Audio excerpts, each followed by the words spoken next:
कौन थी वो? मैं 8 महीने की प्रेग्नेंट थी और अपनी डिलीवरी के लिए अपने मायके गई थी। माँ ने मुझे फोन पर बताया, घर के पीछे की तरफ जो खाली जमीन थी ना, वहाँ पर एक नया कमरा बनवा लिया है। इतने सालों के बाद जैसे ही अपने घर में कदम रखा, कुछ अलग सा लगा। माँ, ये घर के पीछे की तरफ नया कमरा बनवाने की क्या जरूरत थी? अरे बेटा, घर के पीछे दूर दूर तक खाली जमीन है। तेरे पापा को कई दिनों से लग रहा था कि यहाँ पर एक कमरा बनवा लेंगे तो ताज़ा हवा मिल जाया करेगी। अब तो ये सब छोड़ और चल जल्दी से दूध पी ले।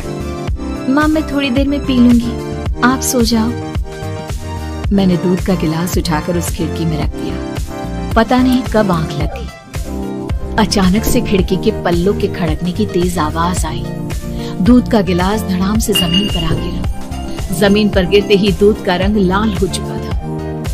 मैंने खिड़की से झांक कर बाहर देखा। चारों तरफ धूप अंधेरा था। उस अंधेरे की तरफ से कुछ आवाजें आ रही थी, जैसे छोटे बच्चे आपस में खिलखिलाकर मस्ती कर रहे हो।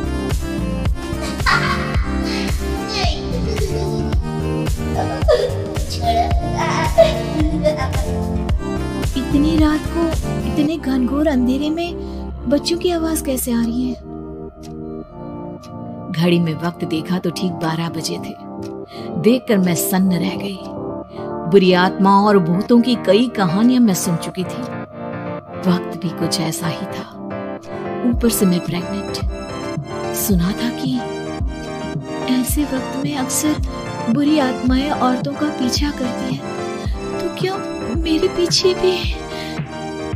पसीने से तरबतर बड़ी मुश्किल से, जैसे कांपते हाथों से मैंने उस खिड़की को बंद किया। जल्दी से जल्दी उस कमरे से बाहर निकलकर माँ के पास जाने के बारे में सोचा, लेकिन जैसे ही दरवाजे की तरफ पलटी, लगा कोई साया हवा की स्पीड से दरवाजे के सामने से गुजर गया। मेरे गले में अटक कर रह गई।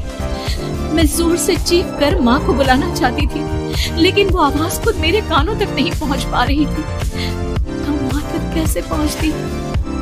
खिड़की के पल्ले एक बार फिर तेज हवा के झोंके से धड़ाम करके गिर गया और पूरी ताकत से मैं चीख पड़ी। जानती थी मेरी चीख की आवाज सुनकर कुछ ही सेकंड में माँ वहां पहुंच जाएगी, लेकिन ऐसा कुछ हुआ ही नहीं। मेरा कलेजा डर के मारे फटा जा रहा था। आखिर माँ ने मेरी आवाज क्यों नहीं सुनी? इतनी गहरी नींद में तो माँ कभी नहीं सोती। ठीक पीछे खुली हुई वो खिड़की। मुझ में इतनी ताकत नहीं बची थी कि मैं पलटकर उस तरफ देख भी सकूं। हवा का एक सनसनाता हुआ झोंका उसी वक्त मेरे कानों से आकर टकराया। लगा जैसे किसी ने दबी हुई आवाज में धीरे से मुझसे कहा, चली जाओ यहाँ से। मैंने दोनों हाथ अपने कानों पर रख लिए और एक बार फिर ताकत लगाकर जोर से चीखने की कोशिश की।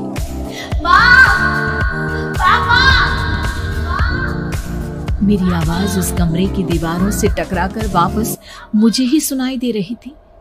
जितनी ताकत के साथ मैंने चीखने की कोशिश की थी, कुछ ही देर बाद उससे कहीं ज्यादा तेज और दर्दनाक चीख मुझे सुनाई देने लगी। कि आवाज ठीक मेरे पीछे खिड़की से आ रही थी। वो आवाज मेरे कानों में पिघलते हुए लोहे की तरह गिर रही थी। उन आवाजों में हैवानियत थी। वो आवाजें किसी इंसान की नहीं है, इतना मैं समझ चुकी थी। कांप रहे हाथों से मैंने अंधेरे में कुछ ढूंढने की कोशिश की। तभी अचानक मेरा हाथ बेड पर रखी टॉर्च पर पड़ा। किसी तरह ताकत लगाकर टॉर्च का बटन ऑन किया, लेकिन ये क्या? सामने दरवाजे पर 3 छोटी लड़कियां खड़ी हुई थी। उनके हाथ में स्टील के चमचमाते हुए चाकू थे। मैं घबराकर लड़खड़ाई और पीछे की तरफ हटी, लेकिन तब तक वो मेरे पास आ चुकी थी। उनकी गर्दन टेढ़ी थी और उनके हाथों के वो चाकू मेरे पेट को निशाना बनाने को तैयार।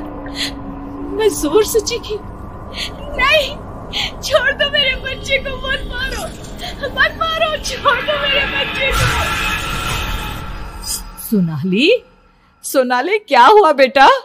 तू इतनी डरी हुई क्यों है? उठ बेटा, क्या हुआ? हड़बड़ाकर मैंने अपनी आंखें खोली। देखा तो दिन निकल आया था। माँ मुझे जगा रही थी। मेरा चेहरा पूरा पसीने से लथपथ था। क्या हुआ बेटा, तुमने कोई बुरा सपना देखा क्या? मैं अभी तक अपने पूरे होश में नहीं थी। वो मेरे बच्चे को मार देगी माँ, वो लड़की मेरे बच्चे को। मैंने घबराकर अपने पेट को छुआ। सब कुछ ठीक था। और वो दूध जो रात को यहाँ पर गिर गया था, उसका रंग लाल हो गया था।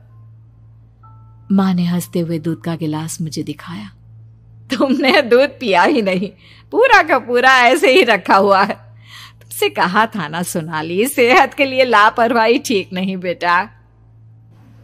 लेकिन मैंने तो सब कुछ अपनी खुली आंखों से देखा था।